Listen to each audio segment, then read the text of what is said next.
नमस्कार, संदीप बागड़ी हूं मैं। लगातार हम तमाम सियासतदानों से बातचीत करते हैं उन तमाम मुद्दों को लेकर जो जनता और आवाम से जुड़े हुए हैं और कैथल की आवाम की नुमाइंदगी करते हैं। कैथल से विधायक लीलाराम एक लोकप्रिय नेता है, तो इनसे जानेंगे आने वाले समय के बारे में, जो लोकसभा चुनाव है और उन तमाम राजनीतिक और सामाजिक मुद्दों को लेकर चर्चा करेंगे। सर, बहुत बहुत स्वागत है आपका। धन्यवाद। सर, जिस तरह से बात करें, आप एक बड़े नेता के रूप में देखे जाते हैं, कैथल में लोकप्रिय नेता के रूप में देखे जाते हैं। अभी जो चुनाव का समय शुरू हो चुका है, लोकसभा चुनाव का आगाज हुआ, तो कैसे देखते हैं इस समय को? भारतीय जनता पार्टी से जुड़े हुए तो नवीन जिंदल को लेकर आना कैसे देखते हैं? बात तो कैथल या हरियाणा की बात नहीं, हिंदुस्तान की बात है। हिंदुस्तान के 140 करोड़ आवाम का मन बढ़ चुका है कि तीसरी बार आदरणीय नरेंद्र भाई मोदी जी भारत के प्रधानमंत्री बनने जा रहे हैं। जहां तक आपने नवीन जिंदल जी की बात की, नवीन जिंदल जी कैथल कुरुक्षेत्र लोकसभा के लोगों के जांचे परखे समाज सेवी व्यक्ति है। वो पहले भी 2 बार यहाँ से सांसद रह चुके हैं, उनके पिताजी भी सांसद रह चुके हैं।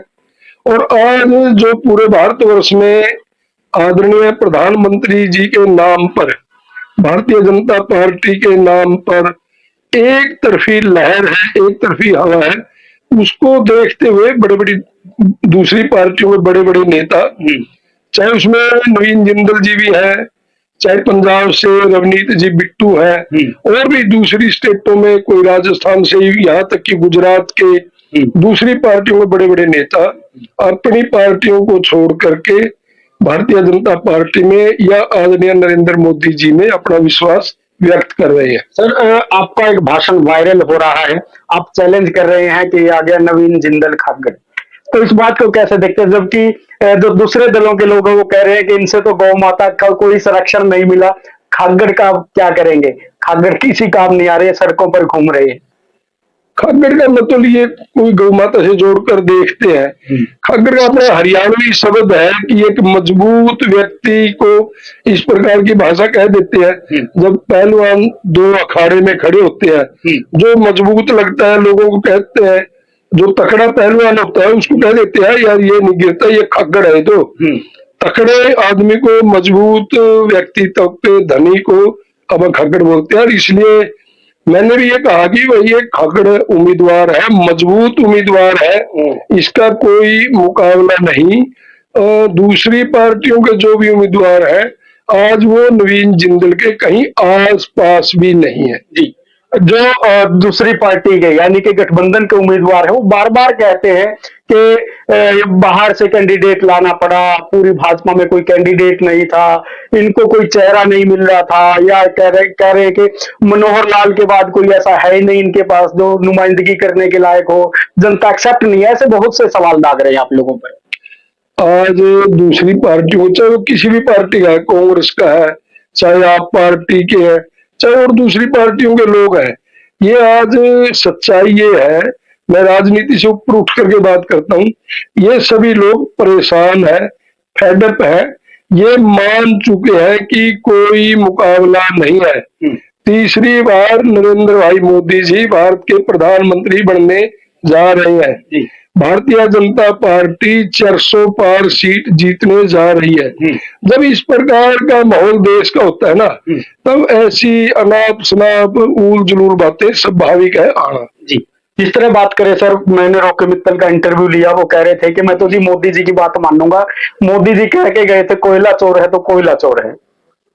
रॉकी मित्तल पार्टी का कार्यकर्ता है, मोदी भगत है, और उसने जो भी कहा, उसने एक बात नहीं कही आप इस बात को देखते हो, आप दूसरी बात को देखो। उसने कहा कि जो मोदी जी कहेंगे मैं तो वही करूंगा, मैं तो मोदी भगत हूँ। इसलिए मैं ये कहता हूँ रॉकी मित्तल का अगर वो कोई बात है उसकी अपनी व्यक्तिगत है, परंतु रॉकी मित्तल कहीं नहीं जाएगा। और आप देखना कैथल में, कुरुक्षेत्र में रॉकी मित्तल जी आएंगे और भारतीय जनता पार्टी के लिए वोट मांगेंगे, नवीन जिंदल जी को जितवाने का काम करेंगे। एक कार्यकर्ता के रूप में सारे लोकसभा 9 के 9 विधानसभा क्षेत्रों में रॉकी मित्तल खूब हमारे साथ मिलकर के घूमेंगे। सुरजेवाला कई बार भाषणों में ये कहते हैं कि ऐसे नुमाइंदों का क्या करना है जो ये कह देते कि मेरी तो चलती ही नहीं है। अगर क्या नाम है, गुप्ता जी की जगह कोई और हेमा मालिनी धर्मेंद्र होता तो हम सोच भी लेते। इस तरह की भाषा शैली यूज करे, कहीं ना कहीं सीधे आप पर कटाक्ष करते हैं। मैंने आपके सामने एक बात नहीं कही है कि ये लोग परेशान है, ये आज इनको आगे भी कुछ दिखाई नहीं देता। मैं सुरजेवाला को अगली बार भी हराऊंगा, चैलेंज करता हूं अब उसको। आप इस बात का मेरे भाई का तोड़ 4 जून को देखना कि नवीन जिंदल जी कितनी वोटों से जीतेंगे जी। आप उस दिन अंदाजा लगा लेना कि रणदीप सुरजेवाला जी कैथल से पहली बार तो चुनाव नहीं लड़ेंगे। अगर लड़ेंगे की बार इसको ये बता दूंगा भी कितने हजारों वोट से हराने का इसको काम करेंगे हम। और अब उसके पास कहने को कुछ नहीं, वो इस प्रकार की मैंने भी सुनी है कि हमारी चलती नहीं। मैं कहता हूँ रणदीप सुरजेवाला जी को कि आप तो कैबिनेट के मंत्री थे, आप पे और आपके पिताजी पे 15 साल में कैथल से अम्बाला की सड़क नहीं बनी। वो सड़क नरेंद्र भाई मोदी जी के नेतृत्व में हमने बढ़ाने का काम किया है। और अम्बाला से कैथल नहीं, अम्बाला से via Kaithal, via Hisar, via Churu, Salasar Dham तक बनाने का काम किया है। सुरजेवाला जी कहते हैं हमारी चलती नहीं, सुरजेवाला जी की बहुत चलती थी। जब सुरजेवाला जी मंत्री थे, हेल्थ विभाग के इसके मंत्री थे, और यहाँ कैथल में हमारे हॉस्पिटल में एक्सरे की और कई हेल्थ से संबंधित मशीनें आई थी। उस समय की मजबूत मंत्री कहूंगा मैं, श्रीमती गीता भुक्कल जी कैथल से हमारी सारी मशीनें उठा करके इस मजबूत मंत्री से जर्जर ले गई थी। और मैं सुरजेवाला जी को बताना चाहता हूं कि आपने 10 साल लोगों से झूठ बोल करके वोट मांगे, पीजीआई लेकर के आऊंगा, पीजीआई लेकर के आऊंगा।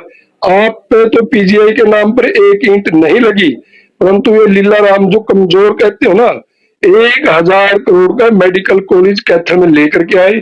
आज उस पर दिन रात काम चला हुआ है और आने वाले 1-1.5 साल में एक भव्य मेडिकल कॉलेज भगवान परशुराम जी के नाम पर बनकर के तैयार हो जाएगा।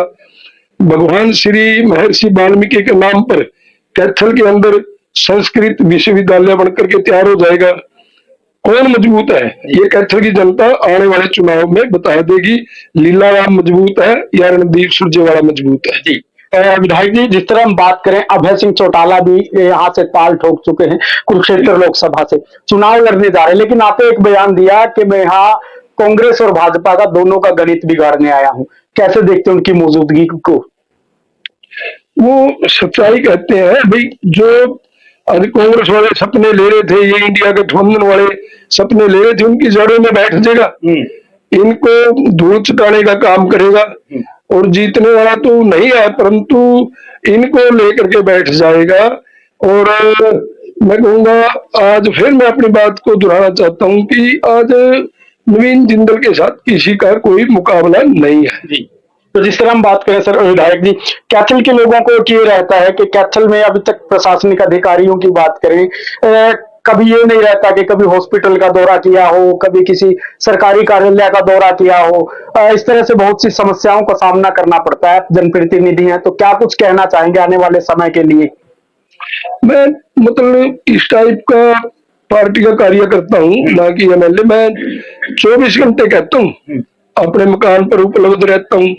लोगों के सारा दिन दुख में, सुख में, ब्याह में, शादी में वो वहां जाते रहते हैं और हम कंटिन्यू अपने काम के प्रति चलते रहते हैं। और ये तो प्रशासनिक काम है, प्रशासनिक अधिकारियों के द्वारा किए जाते हैं। और वो पिछले 9 साल में माननीय पूर्व मुख्यमंत्री मनोहर लाल जी के नेतृत्व में बखूबी चले हैं। कैथल में मैं एक बात और कहना चाहता हूँ कि जो मैं विधायक था जब इंडियन नेशनल लोकदल से, 15 से 20 सड़कें ऐसी हैं गांव, एक गांव से दूसरे गांव को जोड़ने वाली, मैं तब विधानसभा में उठाया करता था। रणदीप सुरजेवाला जी कहते हैं मैं मजबूत हूँ, उनमें से एक भी सड़क नहीं बनी। वो 15-16 सड़कें अब मनोहर लाल जी के नेतृत्व में और लीला राम ने मुख्यमंत्री जैसे मिलकर के सारी सड़कें हमने अब बनाने का काम किया है। तो जिस तरह बात करें जो मौजूदा अभी मुख्यमंत्री नायब सिंह सैनी, उनसे किस तरह के ताल्लुकात हैं आपके? बहुत बढ़िया है। उसके साथ तो वो तो हमारे हमें ये लगा कि जैसे हमारा छोटा भाई मुख्यमंत्री बन गया हो और बहुत अच्छा मिलनसार व्यक्तित्व के धनी है, सरल स्वभाव के हैं, ईमानदार है और सच बात तो ये है कि हंसमुख व्यक्तित्व के धनी है। उनको लीलाराम तो चलो आज विधायक वाली फित्ती लग रही है, मैं सीनियर भी कह सकता हूँ, आप लोग कार्यकर्ता जी, और मैं उनसे 10-15 साल उम्र में ही बड़ा हूँ जी, नायब सैनी जी का व्यक्तित्व इस प्रकार का है, उनको तो मेरे को लगता है कि पार्टी का छोटे से छोटा कार्यकर्ता भी जा करके उनको सीधा मिल सकता है, अपने गांव की, अपने हल्के की, अपने शहर की, अपने वार्ड की कोई भी बात वहां रख करके उसको करवाने की हिम्मत बीजेपी का छोटे से छोटा कार्यकर्ता भी रखता है। और नायब सैनी जी को तो मेरे को लगता है कोई आम जन भी सीधा जा करके मिल सकता है। विधायक जी, एक मुद्दा है जो बड़ा मुद्दा है, जिस मुद्दे को लेकर कैथल की आवाम शायद ये सोचती है कि चुनावी मुद्दा हो सकता है। सिटी स्क्वायर का मामला, मल्टी स्टोरी पार्किंग का मामला, ये जो बड़े प्रोजेक्ट्स हैं जो अभी तक अधूरे हैं और इनकी उम्मीदें लगभग ना के बराबर दिखाई दे रही है, तो कैसे वोट मांगेंगे? नहीं देखो, ये मैं कह सकता हूँ कि ये कोई मुद्दा नहीं है, या प्रेस वाले इनको मुद्दा बना लेते हैं। क्या है, सिटी स्क्वायर बन जाएगा, ये ठीक है कि 2-4 साल लेट हो गया। मुद्दे तो ये है मेडिकल वाला, जिसको पूरे जिले के लोगों को फायदा होगा। 1000 करोड़ का प्रोजेक्ट है, जिले के साथ साथ दूसरे जिलों को भी, दूसरे जिलों के पंजाब के संगरूर तक का, अपने ये है पातड़े का एरिया है, खनौरी का एरिया, उस एरिया को भी फायदा होगा, यहाँ तक कि नरवाड़ा तक के लोगों को फायदा होगा। बहुत बड़ा प्रोजेक्ट है, 1000 करोड़ का। और हमारे कैथल जिले के मैं कहूंगा कि सैकड़ों सैकड़ों बच्चों को रोजगार मिलेगा, यूथ को नए कोई धंधे करने का काम मिलेगा, कोई दूध का काम कर सकता है, कोई होटल लाइन का कर सकता है, कोई मेडिकल लाइन का कर सकता है। इससे नए आयाम स्थापित होंगे कैथल में। महर्षि वाल्मीकि के नाम से संस्कृत विश्वविद्यालय बन गया, जिसमें सैकड़ों सैकड़ों छात्र पढ़ाई करके, शिक्षा लेकर के पूरे भारतवर्ष में कहीं भी जाकर के अपना काम धंधा कर सकते हैं। ये है बड़े मुद्दे। तो आप सिटी स्क्वायर को, कार पार्किंग को, मैं कहता हूं कि ये गली का, नाली का, सड़क का, चौपाल का, ये छोटी छोटी बातें हैं, ये ना तो कभी पूरी हुई ना कभी होंगी, ये कंटिन्यू चलती रहेंगी। जैसे जैसे विकास होता रहेगा उसी प्रकार ये नए तरीके से बढ़ती। मैं पिछली बार माननीय मुख्यमंत्री जी से मिलकर के कैथल के लिए मैंने 25 करोड़ की डिमांड करी। माननीय मनोहर लाल जी ने तुरंत 15 करोड़ रुपए देने का काम किया और 10 करोड़ शहर की अलग से घोषणा कर दी। 15 करोड़ रुपए आगे सुरजेवाला जी के राज में जो अंबेडकर नगर है, रामनगर है, अर्जुन नगर है, जहाँ कोई काम नहीं हुआ था, सभी अंबेडकर भवन चाहे वाल्मीकि भवन या गलियां, बड़ी बड़ी गलियां, उनको हमने सबको बढ़ाने का काम किया। और नगर पालिका की चेयरपर्सन सभी कार्यकर्ता मिलकर के दिन रात लगे हुए हैं और बहुत बड़े स्तर पर सुधार भी हो रहा है। परंतु मैं पुनः कहता हूँ, ये गलियों के, नालियों के, चौपालों के ये काम तो कंटिन्यू जब तक दुनिया रहेगी चलती रहेगी। जो बड़े बड़े काम थे, एक गांव से दूसरे गांव को जोड़ने वाला, आज कैथल हल्के में एक भी सड़क ऐसी नहीं जो कोई हमारी कच्ची हो। तो बड़ी बड़ी माननीय मुख्यमंत्री जी ने ड्रेन की पटरी को 22.5 करोड़ रुपए दे करके डबल लेन की सड़क बनाने का काम किया। कैथल से केवड़क तक की 18.5 करोड़ रुपए दे करके 4 लेन सड़क बनाने का काम किया। ये काम है जो जनता को 100 साल तक भी काम आएंगे। बस मेरा आखिरी सवाल ये है सर, 2019 का चुनाव आप जीते, विधायक बने, आप काम कर रहे हैं, 2024 का चुनाव आने वाला है, लेकिन एक बात मुझे पता है, आप विधायक हैं, एक सियासत में आप भी जानते हैं कि उस चुनाव में कुछ ऐसे षड्यंत्र भी थे, जो पार्टी के लोग थे वो भी कहीं ना कहीं कैंची चला रहे थे, कुछ लोग वो भी थे जो ये थे कि हमें टिकट नहीं मिली। बहुत सी दुविधाओं को पार करके कुछ लोगों का ये तर्क था कि एक दबंग नेता है इसलिए जीता है, कुछ कह रहे थे कि लोगों से जुड़ा हुआ नेता है, कुछ कह रहे थे नर्म है। आपकी क्या एक ऐसी रणनीति रही आपके अनुसार जिससे कैथल की जनता का जुड़ाव आपसे है? मैं इसके बारे में बिल्कुल बेबाकी से बात करना चाहूंगा। मेरे को सबसे बड़ा जो फायदा है, मैंने अपने हल्के में 1979 में चौधरी देवीलाल के साथ उनका कार्यकर्ता बन करके और 1989 तक 10 साल लगातार वो काम करने का मौका मिला। धरातल पर हर गांव में, हर बिरादरी में, 36 बिरादरी में घर घर जाने का मौका मिला। चौधरी देवीलाल की तुत्ती बोलती थी। छोटी से छोटी बिरादरी में भी, चाहे कोई वाल्मीकि समाज का था, चमार था, धोबी था, छिंबी था, दिमान है, जांगड़ा है, कश्यप है, लुहार है, हर घर में जाने का मौका मिला हमें।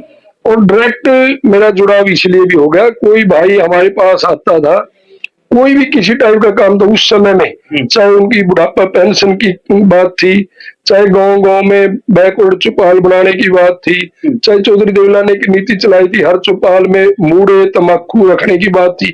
ये इस प्रकार के काम में करता रहा कैथल के। सरकार बन गई चौधरी देवीलाल की, इसलिए मेरा सीधा लोगों से जुड़ाव हो गया और मैं पूरी दिलचस्पी लेकर के पूरी ईमानदारी से काम करता था। 1984-85 में मैंने कॉलेज में स्टूडेंट्स यूनियन का चुनाव लड़ा, वो भी मैं एक तरफा चुनाव जीत गया। उस चुनाव से भी कैथल शहर के हर घर में, हर बिरादरी में उस समय के हमारे छात्र बहन भाइयों के साथ मिलने का मेरे को मौका मिला और 100% कैथल शहर के 36 बिरादरी के उस समय के हमारे जो साथी थे, बच्चे थे, बहन थी, भाई थे, उनका मेरे को 100% आशीर्वाद मिला। हमने कॉलेज में 12 बार चुनाव लड़े, 10 बार हम ग्रुप के नाम से जीते। तो वो हमारा काम करने का तरीका था, उससे हमारी लोगों में एक अच्छी ये हुई कि यार ये ग्रुप के लोग सारे काम करने वाले हैं। उसमें हर बिरादरी के थे। उस समय क्या होता था, जैसे कोई घटना घट गई, कोई एक्सीडेंट हो गया, कोई महिला सिलेंडर से, चूल्हे से झुलस गई, तो हम सारे ग्रुप ने अपने ब्लड टेस्ट किए हुए थे। जिस भी ग्रुप की डिमांड होती थी, हमारे लड़के वहां 20-30 जाकर खड़े हो जाते थे और अपना ब्लड देते थे और किसी टाइप का कोई शुल्क नहीं होता था। तब लोगों के बीच में एक अच्छी इमेज सी बनी, छवि बनी कि यार ये लोग ठीक हैं जो लोगों के दुख सुख में काम आते हैं। कोई बेवजह से कोई किसी के दुकान पे, मकान पे धक्के से कब्जा करना चाहता था, हम उसका विरोध कर देते थे, भाई ऐसे नहीं होने देंगे, गुंडागर्दी नहीं चलेगी। तब लोगों में एक थोड़ा संदेश गया, मैसेज गया कि यार ये लोग दुख सुख में तो ये काम आते हैं। तो वहां उस चीज का बड़ा मोटा फायदा हुआ। तो ये मेरा सवाल इसलिए था ताकि जो छलांग लगाकर बड़ा नेता बनने वाले लोग हैं उनको समझ में आए कि नेता यूं बना जाता है, डायरेक्ट टिकट या डायरेक्ट बड़ा पद नेता नहीं बनाता। विधायक जी, इसलिए मैंने सवाल किया था। बहुत बहुत शुक्रिया, धन्यवाद। धन्यवाद, बहुत बहुत धन्यवाद। तो इसी तरह तमाम सियासतदानों से लगातार बातचीत करते हैं हम, गांव, गरीब, किसान, मजदूर और उन तमाम मुद्दों को लेकर जो मुद्दे आपसे जुड़े हुए हैं। संदीप बागड़ी हूं मैं, तमाम खबरों के लिए जुड़े रहिए मेरे साथ।